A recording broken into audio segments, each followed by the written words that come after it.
So, woohoo. But how are you going, Jenny? I'm really good. I'm excited. We're 10 days away from our trip to New York and New Orleans. So we're pretty excited about that, getting everything ready for the conference and just kind of making connections so that we can get the most out of those 2 weeks. Amazing. I'm so happy for you. There's a couple of things I wanted to talk about this morning before we get stuck into our topic, which is a bit of a carry on from last week where we were chatting with Brad about privacy audits and all kinds of things. So I did my privacy audit with Brad this week after I had a hack on my Instagram. So what bizarre timing, because that's never happened to me before. And it was not just me. We know a few other people that it happened to the exact same thing. And so anyway, luckily I had my session with Brad that afternoon. Can I just say the best $100 you will spend, even my mum did it with him yesterday. Amazing. And she did it on Zoom with him and she said, I couldn't believe it. And now she's got this long list of things she needs to fix up, but super, super awesome. So yeah, I highly recommend jumping on that. And then last night, a friend told me that they fell victim to a scam. So I wanted to share what happened with that because they said to me, oh, it's not such a big deal because it was only $1.60 and I've taken everything out of that card so they can't actually use it. And I was like, hang about. So what happened is they were waiting for an Australia Post delivery of a parcel. So when they got the Australia Post text saying, your parcel, we couldn't deliver it, click this link and you need to update your details, whatever. And so they said at the time it was a little odd, but didn't really think much of it because it said it was definitely Australia Post, but it included that you needed to, the amount of the money was including VAT. Well, that's British. And then it asked for this zip code rather than the postcode, which is obviously US. So clearly there should have been some alarm bells there, but whatever, keep going. Then it said needed to pay an extra little bit because that was missing off the postage someone had sent to them. So it was only $1.60. So to enter the credit card details and off you go. So anyway, then pretty quickly they realized, oh, I think I've been scammed. And so anyway, they said to me last night, I don't feel like it's such a big deal. It's only $1.60. And I took the money out of the card, so there's nothing that they can use. And I'm like, hang about though. What are they going to do with all that other information? Yeah. So I said, just the fact that you've taken that money out doesn't mean that they will try and just do tiny amounts and the bank will let it go over. And so anyway, I just thought it was very interesting after what we were just talking about last week that we've got to be so, so, so careful. And those little alarm bells, like the VAT bit or the, what was the other thing? The postcodey thing? Post a zip code, yeah. But also, a colleague of mine, I send a lot of stuff to clients and we've had a lot of shipments coming in because we're getting a whole lot of, festoon lights for the house and fun things like that. Nice. I was actually expecting, or my colleague was expecting a delivery from us that was delayed. And he got a text saying there's been a delay. Can you click here? And he said, what? And it came up and I said, oh, what I always do is I look at the link. And the trick here is when you actually get those things from Australia Post, if it is from Australia Post, it says ozpost.com/something. If it's a dodgy one, it's generally going to be a bit.ly or some crazy one. And this particular one had no connection, the link to Ozpost, even though the text said it was Ozpost. So the way that I always get around those is if I see something like that, I don't ever click on a link off my phone because what I'll do, I'll go to the source. So if Qantas sends me something that seems a little odd, I'll go and check my Qantas app rather than actually click on the link. If it's a delivery delay, I can actually go into Ozpost and track a delivery through Ozpost. So for those who don't know, you can actually set up your own little account and any Ozpost things coming to you, which is free, you can actually track it without having to click on links. So that's how I've gone around those is don't ever click on the link unless you're very certain that the URL and everything else that's on there is from that company. But with bit.ly and stuff like that, you never actually know, right? That is such an important thing that you've just said. And that reminds me that last week I received a text from Linked. So every time I come into Queensland, I've got to pay a gazillion tolls on different roads. And so I've got this Linked thing set up. And they sent me a thing saying, oh, you haven't paid your most recent toll, whatever. And I'm like, oh, I haven't actually been to Queensland for, because when I went up for the Billie Eilish concert, I was in my brother's car. So I was like, that's really curious, but hey, clearly they know better than I do. So I clicked the link and then it was asking me to log in, which I did it because I can't remember how to do that. And I thought, I'll just deal with that later. Then I get an email from Link saying, please beware, there's a new scam going on with always know we will never send your link in a text. So I thought that was really interesting too. Never. And I got the same link. I probably got the same day as you. I got a linked one as well. So all I did, and I was like, hang on, I've got an automatic direct debit on my account for my linked that goes to my business. So I know that I'm never going to be overdrawn or whatever they call it. So I did the same thing. I went to the source. I didn't click the link in the email. So just, that's a really good tip. If you get a link in a text message, and you're not sure, don't click it. You can actually just Google it. Go to your email or go to the source, whether it's your bank, whether it's Qantas, whether it's Virgin, whatever you're flying with, whatever you're doing, you can always go to the source to find whether or not that's true and accurate information. That's what my friend said last night, is that after it all happened, then they went off and Googled it and went, oh, it's a major scam. Yeah.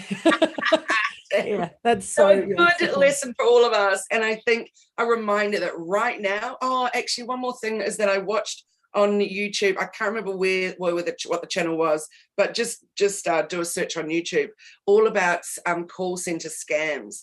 And it was really tragic. It was all about them being set up in India. Part of the people in India being interviewed were saying they're devastated because now that country is becoming known for being scammers. The other people being interviewed actually worked for those scammers. And it was saying that they thought they were getting a legit job in a call center. They were thrilled with that. Second week into the job, they're pulled into the office and told, we're going to give you a bonus if you stay on, but if you don't want to stay on, you can leave. But the truth is, we are a scam center. And then each one of them stayed because they said what they realized is that they weren't really hurting people. So actually it wasn't really a big problem. It was people willingly handing over their details. So I thought, isn't that, and at the end of the day though, people need jobs, I guess. So, but yeah, I just thought, wow. And they said it's just becoming more and more and more prevalent. So yeah, definitely. For all of us to just be hyper vigilant.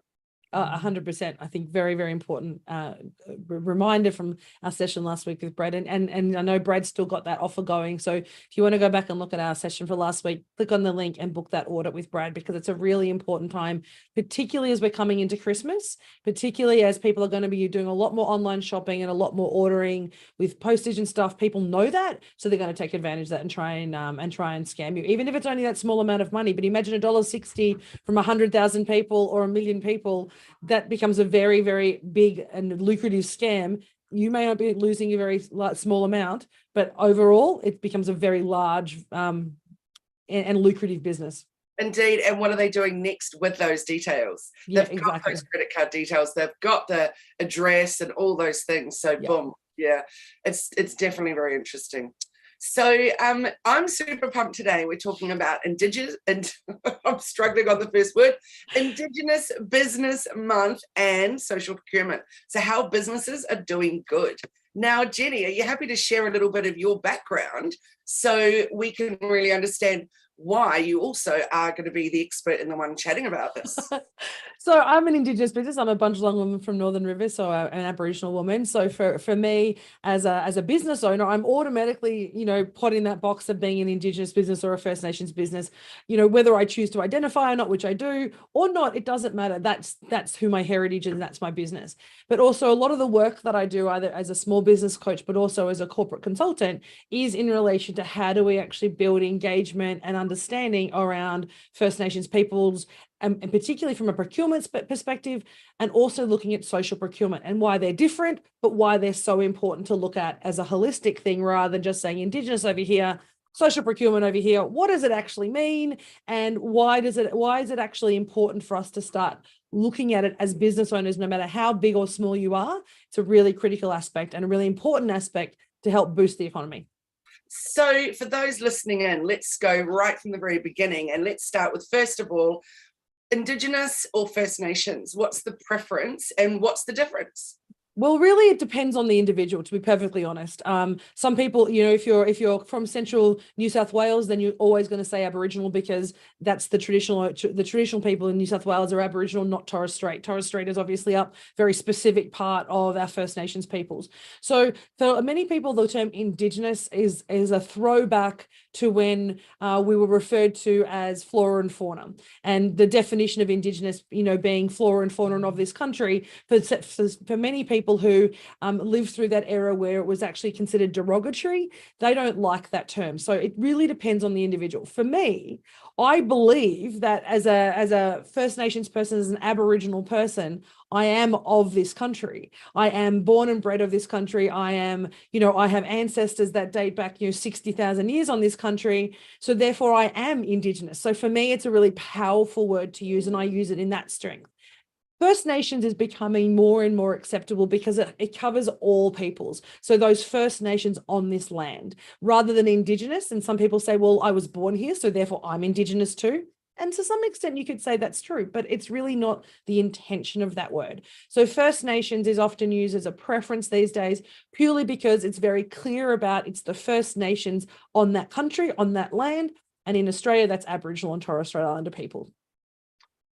Just love how very good you are at explaining things, because it's like the light bulbs go off for me every time you're talking on this topic. And I'm like, yes, it makes perfect sense. So thank you for that. So let's go to the next bit with what about being an Indigenous or a First Nations business? So you did say before that whether you choose to identify with that or not. So let's talk a little bit about that and what does it mean and who can decide that they are one or not? Yeah, and it's really funny. I mean, many years ago, so 15, 20 years ago, being an Indigenous business, and to be honest, there's still there's some pockets in Australia who still think this, they believe that being an Indigenous business, you came with greater risk. So for a lot of people who are Indigenous, who own Indigenous businesses, they don't actively promote themselves as Indigenous. That's not because they're not proud of being a First Nations person. It's because they're worried that that unconscious bias, that Aboriginal people are not as effective as a business owner, not as successful, may not have the right governance, all the old myths and assumptions that used to kind of come with being Aboriginal and Torres Strait Islander still exist in some spaces. So there are some businesses who say, look, I'm just a business. I am an Aboriginal person, but I don't promote it. I don't need to have any accreditations on my website. I just do really good work, right? And so that's their choice and that's their preference. What it does, though, it actually, for me, it's twofold. It's a personal preference, but I choose to identify and say that I'm a strong, successful Aboriginal business because I want to break down those myths. I want people to start recognizing that being an Aboriginal business or a First Nations business, what it says to people is we're a successful business and we have the value add for you of being First Nations. And what I mean by that is that we role model to other peoples the opportunities that exist for First Nations peoples now, which did not exist maybe 10, 20, 30 years ago. We were excluded. The systematic policies of the country actually precluded us from being able to own businesses and operate in this way. And we had to get permission to own businesses back in the day. Whereas now we can say this is our choice, this is our right, and we're actually going to create long-term economic development for ourselves and our communities. Now, for some people, that can be challenging because they say, well, I'm a business on my own. I don't have a huge number of staff. So how am I giving back to the community? Well, for me, I give back because I choose to sponsor Yalari as a foundation in terms of education of an Aboriginal or Torres Strait Islander student for the next 6 years of their high school. I provide pro bono or low bono coaching to new Indigenous businesses, but actually all small businesses I do that with. But also I'm role modeling to people and demonstrating that we are successful, we are proud, and that we're more than capable of delivering any service that you wish. So that's my choice. Does that make sense? Totally, and I love it. I absolutely love it. And so, Jenni, then what about the next piece, which is about social procurement? You want to explain what that's all about? Yeah, so social procurement is a kind of more common, it's a more recent discussion. It's been around for years, right? So the idea of social procurement is that you choose to spend your money in a way that has a greater benefit than just the receipt of that particular product. So for example, Yarra Water. Yarra Water is actually a Bundjalung community owned business, and they produce water from the mountains, really beautiful spring water. So Yarra Water is an Aboriginal owned business, but it also has a Yarra Foundation. So even if they weren't Indigenous and they were just a water company and had an education foundation, by choosing to spend money with them, you're actually providing a social benefit beyond just having that water. So when we talk about social procurement, it's making a choice to spend your money in a way that has greater impact than just, I need the pen, or I need the paper, or I need whatever it might be. And so when we talk social procurement, it covers all aspects of diversity, equity, and inclusion. Some people include Aboriginal and Torres Strait Islander businesses in them. Some people exclude it. It's up to them how you choose to define that. But really, it's about what is that, I guess, the tail and the back end piece that you get to get benefit from when actually engaging with that business. And a really great example are B Corp organizations. As a B Corp facilitator, most B Corp corporations have some social good. A really great example at the moment, which is really topical, is Patagonia, right? Patagonia as a, has a legacy now to say that how that money is going to be reinvested and how that company now belongs to essentially the earth, is, and the profits will continue. There's social good in the choice of using Patagonia over any other, type of business. So when we look at social procurement, the opportunity for the company is to say, I want to spend my money in a way that does good for the business, but also does good for the planet and the community in which that business operates. So good. And interesting you bring up Patagonia as an example, because I use them in so many different ways as an example. In my most recent workshop on how to create your unique selling point, unique selling proposition. So writing your USP, I use Patagonia as an example because they just do it so incredibly well. Their message when you get to their website is all about what they do rather than what you can buy, which I just think is so incredibly good. But even 5 years ago, I was using them as an example. They had some really cool stuff about worn wear and how they would do whole stories from people that had been wearing their jacket to death. And it was just absolutely just beautiful. They just do a glorious job as a company. So it is a beautiful company. I think And that's when we talk about Indigenous Business Month. It was established about 5 or 6 years ago with Indigenous businesses here in Australia and in Melbourne. And they said, let's find a month where we celebrate and promote the successes of our businesses.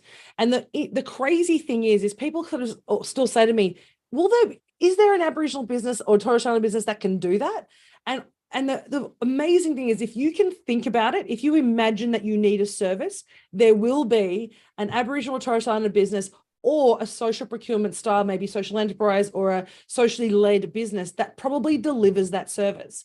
And so if you want to actually start making a broader impact, that's how you can actually do that. And so whether it's through technology, there's drone technology, there's 4th generation augmented reality, environmental services. I mean, labor hire and recruitment is everywhere, but it's also down to energy providers and satellite services and, solar farms. So the opportunity to actually engage with the community is incredibly significant. And in fact, going to New Orleans in a couple of weeks, it's for the NMSDC conference, so the National Minority Supplier Conference in the US. Can you just say that one more time? So it's the NMSDC.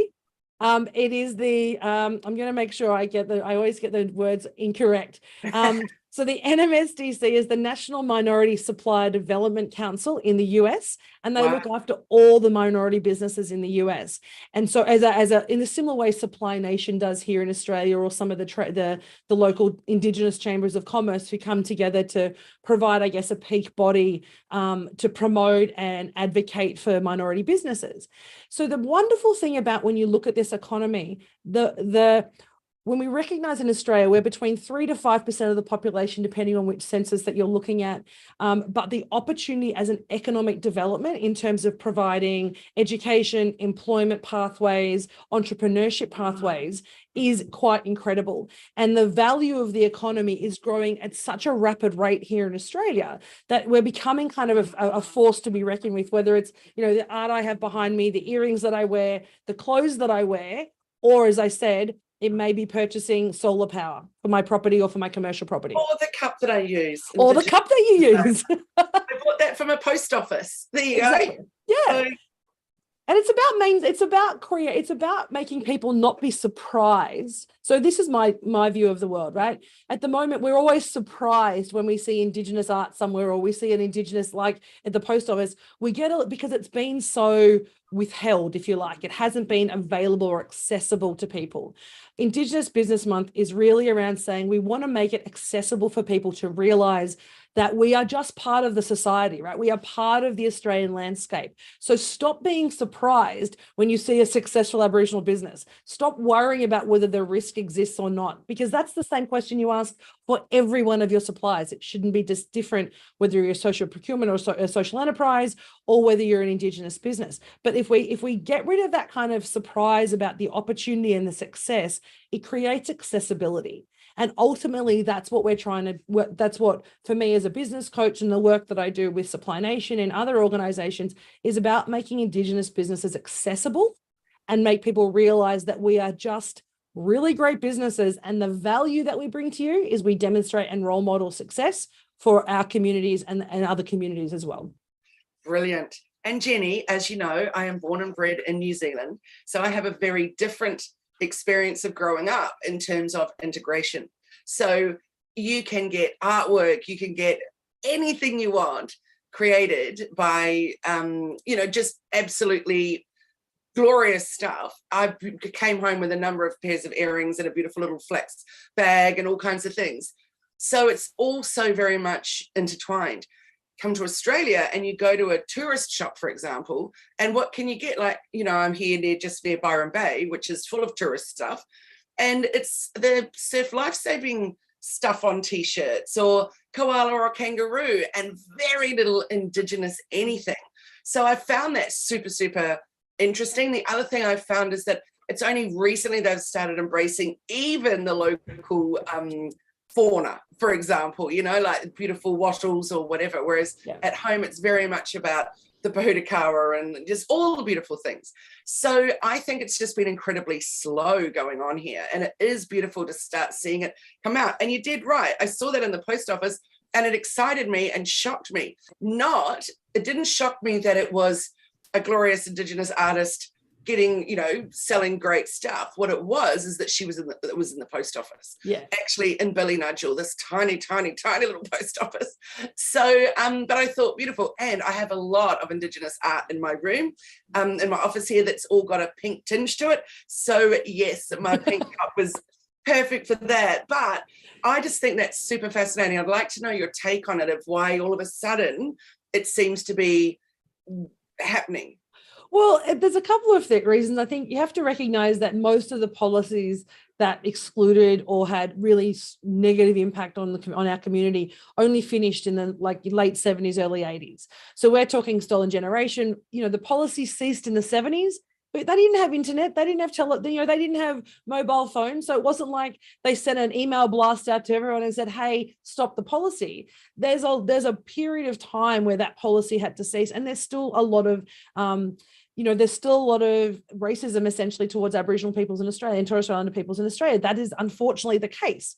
But what we've found over the last 10 to 15 years is that we've got people who are starting to have had opportunities to go, I'm going to start a business, I'm going to start to be successful, and I'm going to start role modeling what amazing businesses and humans that we are, and demonstrate success. And when you start to get people who are showing up to say, I can do this, you can do this too. And it's that view of, you can't be what you can't see.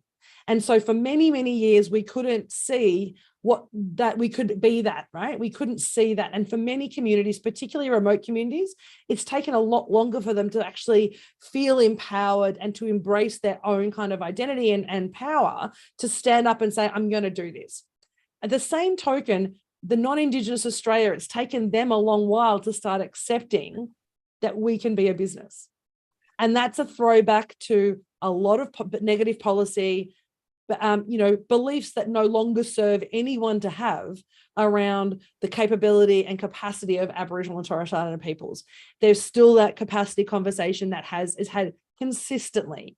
And until that disappears completely, we're going to still be in this moment of surprise, we're here and we're really great at business. You said something so beautiful. I just had to quickly type it into my notes because it was just that glorious. And it is, you can't be what you can't see. So we're often saying, you don't know what you don't know, because really that's true, but you can't be what you can't see is just extraordinary. I love it so much. I'm loving that you're being so others can see what you're doing. Because it's so incredible. You've got this amazing brain, but you've also got such a beautiful and generous heart. You just blow my mind always, Jenni. I'm so lucky to know you. That's very kind. And it was funny. Last week I was working with, I did a facilitation for a group of people, and we were talking about when we talk about First Nations peoples, we have to also remember that we were the first engineers, we were the first scientists, we were the first teachers, we were the first medical people. We call them doctors in Australian, in Western language, but we were the first people who healed people. Yes. And so we have a 60,000 year as the longest and oldest civilization on the planet. We have a lot of expertise, and often that's discounted. In the conversation we're having around engineering, we talk about engineering now and we think of mechanical engineering or building bridges or all the kind of things that you see people do.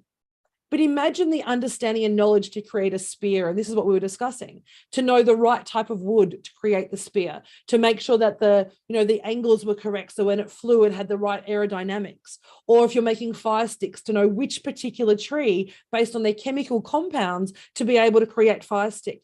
That's a conversation we don't have in the mainstream. And that's when we think about where we've come from. No, so we didn't create the wheel. Who gives a crap? We could throw spears, and we created stuff that were foundational to our longevity and our, and so when we start to think about that, we used to navigate ourselves through the stars, as did so many others. But there's a science and an understanding around the seasons that we have, and that's not often recognized. So while this month is about Indigenous Business Month, I think it's also an opportunity for us to say, let's have a think about the incredible knowledge and the wealth of knowledge that exists. And we're losing it because it's not valued. But to start saying, how do we tap back into those conversations about science and medicine and engineering and all those things that will actually inform and enable us, the non-Indigenous community, to actually continue as long as we have. Yeah, absolutely. So how do we, firstly, I guess the question is, how do we find Indigenous businesses to support? That's a good one. You mentioned Supply Nation before. Yep. So I also believe possibly there might be a directory in the pipeline for how to find Indigenous businesses. Yeah, so there's a couple of ways. So Supply Nation is the Australia's peak body, and that what they do is they certify businesses. So the reason we certify, and there are some people who don't really connect with this, and that's okay. But the advantage of the Supply Nation is it provides opportunities, particularly for large corporates who want to commit through reconciliation action plans or similar, and say, we really want to identify Indigenous businesses, but we want to make sure we have a legitimate business. We don't have someone who is pretending to be an Indigenous business so they can get the social benefit or the procurement benefit from that. So Supply Nation certifies and registers businesses. So if I'm an Indigenous business, I can go into Supply Nation for free, and I can register my information. And if I'm 51% or more owned, I can become certified. In which case, what that does is it says to corporations, I'm a going concern, I have all my insurances, and that I'm a safe place, right? And it's about trying to change some of that unconscious bias. And it's an easy way for people to engage. But almost every state also has local Indigenous chambers of commerce. So here in Queensland, it's the Southeast Queensland Indigenous Chamber of Commerce, so SEQICC. In Melbourne, it's Kinaway, and New South Wales has the New South Wales Indigenous Chamber of Commerce as well. So there's lots of different ways. And literally, if you Google Indigenous Chamber of Commerce, you will find one wherever you're located. There's Black Business Finder, which is the government's version. So there's a lot of opportunity to find Indigenous businesses. For this business month, the DATSIP in Queensland have actually getting support with a company called Iscariot Media through Lisa Watergo, who has been in business for 20 plus years and one of the original kind of Indigenous businesses here in Australia, in Victoria, where I live, Queensland. And they're running a exhibition next Friday, a breakfast and a discussion and a forum around Indigenous businesses here in Queensland. So the reality is, just like social procurement, Indigenous businesses, if you want to engage, go to literally Google Indigenous businesses and plus what you're looking for. So you can go to Supply Nation. Their directory is open for anybody to see. You can search publicly on that. Reach out to me and ask if you're not quite sure. I'm more than happy to have a chat to you about kind of the type where you can find your businesses in your local area. Maybe a page for your website. Yes. Some links to all of those. How to support businesses. That is a great idea. So we might actually do that this week. We might actually create a page, but we're also looking at We also know there are other companies who will actually create directories that where businesses basically, it becomes like a wholesale essentially, and they will put their goods and services through a particular website, and then that website takes a percentage off, as you know, it's like a consignment service.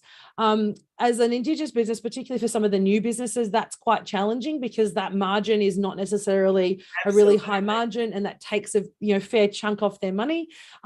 We're looking at, with a colleague of mine, developing an Indigenous business directory, which will enable anybody to connect with any type of business. And Indigenous businesses just need to basically register, put their details up, and there's no clip, if you like. There's no cost for them, and it's basically just designed to be an opportunity to connect businesses for free, to try and remove those barriers that people believe exist in relation to connecting. Beautiful. So Jenni, you can, if you're, I can't remember the percentage, but of Australian made, etc. So to get that little beautiful green and yellow triangle saying Australian made or Australian made and owned, and then put that on your website, put it on your swing tags, put it everywhere, do with what you're doing. And I have a couple of clients who see the value in that and pay the money for that.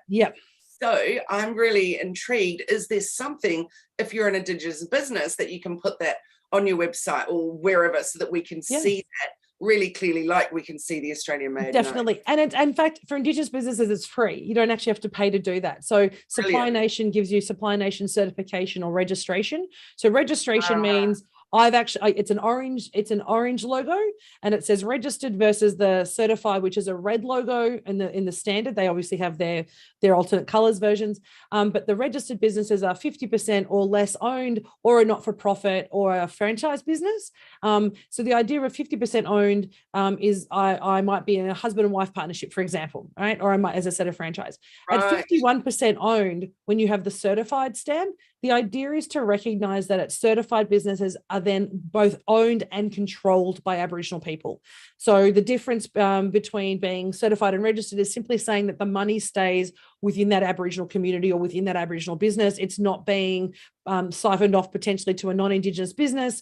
It is generally designed that so for me, I'm 100% owned and managed Aboriginal business. Kinaway in Victoria does this a very similar certification for members if they want to get certified through that. Social Traders is also another one in terms of social enterprises. So Social Traders, and there's a number of other companies here in Queensland who do it as well. They will certify you as a social enterprise business, which is just talking about saying that your profits get reinvested in the business and that you're doing a social good. So there's a number of different organizations, but from Indigenous businesses, your Chamber of Commerce's, Indigenous Chamber of Commerce's, definitely provide that certificate, that stamp, and you'll get a state-based stamp. But nationally, Supply Nation provides that as a national service, if you like. So fascinating. I just love it. And I wonder then, how about we talk next week then about businesses and social good? Yeah. Because I think a lot of businesses out there are doing amazing stuff and actually aren't sharing that. So in a way, it almost brings in your USP, doesn't it? And 100%.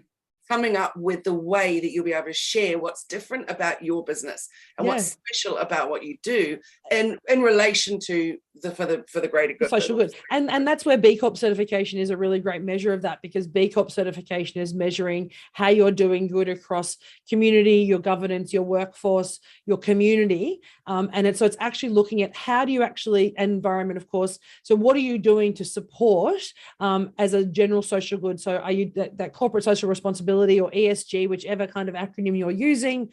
It allows you to identify what is my social or environmental commitment. And so I think 100% we're starting to move more and more to that as we're talking about renewable energy. We're talking about sustainability as a society. We need to start looking at what the downstream impact of our businesses are. And then who you align yourself with. So I think that a lot of people want to make better buying decisions, whether that's buying a product or buying a service, because look at the state of the world right now. We need to be supporting local. We need to be supporting Indigenous. We need to be supporting Australian businesses. So we need to be supporting things made here as well. So a lot of us want to do it, but the question is how? So I'd love to. Next week, there's so many amazing places like you know, and I know we'll talk about next week, but 1% for the Planet is a really great, it's a global organization that actually, so companies who go, I don't really know what I'm doing, but I want to play in this space, you can actually pledge to be part of 1% for the Planet, where you're providing 1% of your revenue annually and it goes to an environmental based charity. So if your pension is about environment versus social, then you've got organizations who specifically focus on doing good with money in that space. So that's where we can say, okay, well, what is your focus? Is it social engagement? Is it environmental? Is it about supporting underserved organizations? All those aspects can come into that social good, which is why we have social procurement strategies nationally from state governments.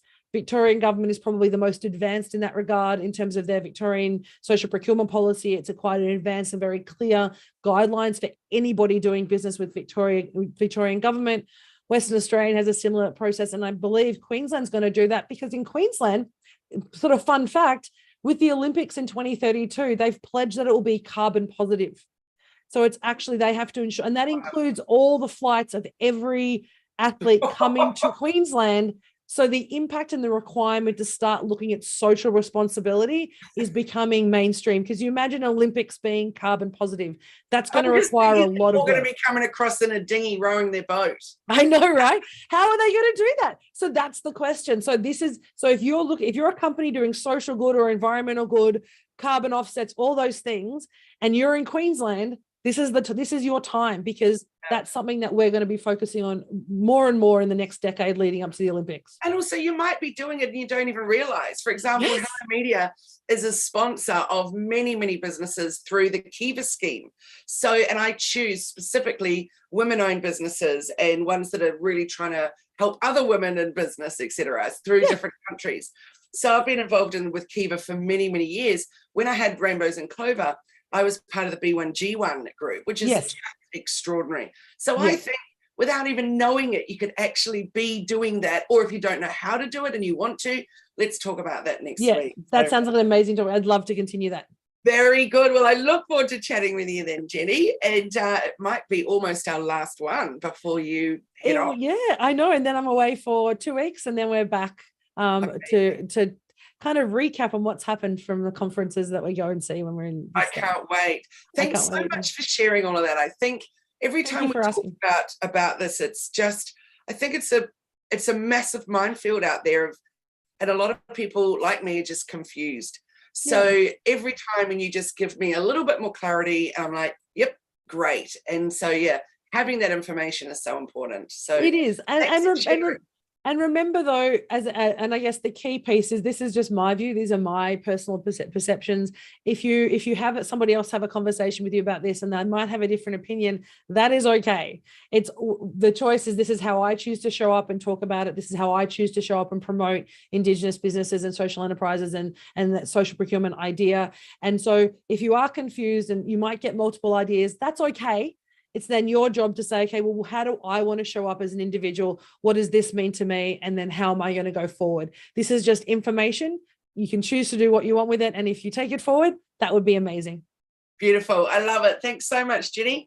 Look forward to chatting with you next week. So how can people get in touch with you and see the new possible coming soon page on your website of how to support Indigenous businesses? You can catch hold of us at Elephant in the Room AU. That's on our socials. If you type Elephant in the Room in Google, AU in Google, you'll find us across our socials. Our website, eitrconsulting.com. And how about you? Hellomedia.team is where to find us. And we just also recently launched positivepassionatebusinesswoman.com, which is our new directory for our online networking group. So that's a whole nother topic for a chat that I might do while you're away, actually. But also Jenni is our speaker next week, so which is really exciting. So it's just an amazing way to be able to choose to work with women-led businesses. I love that.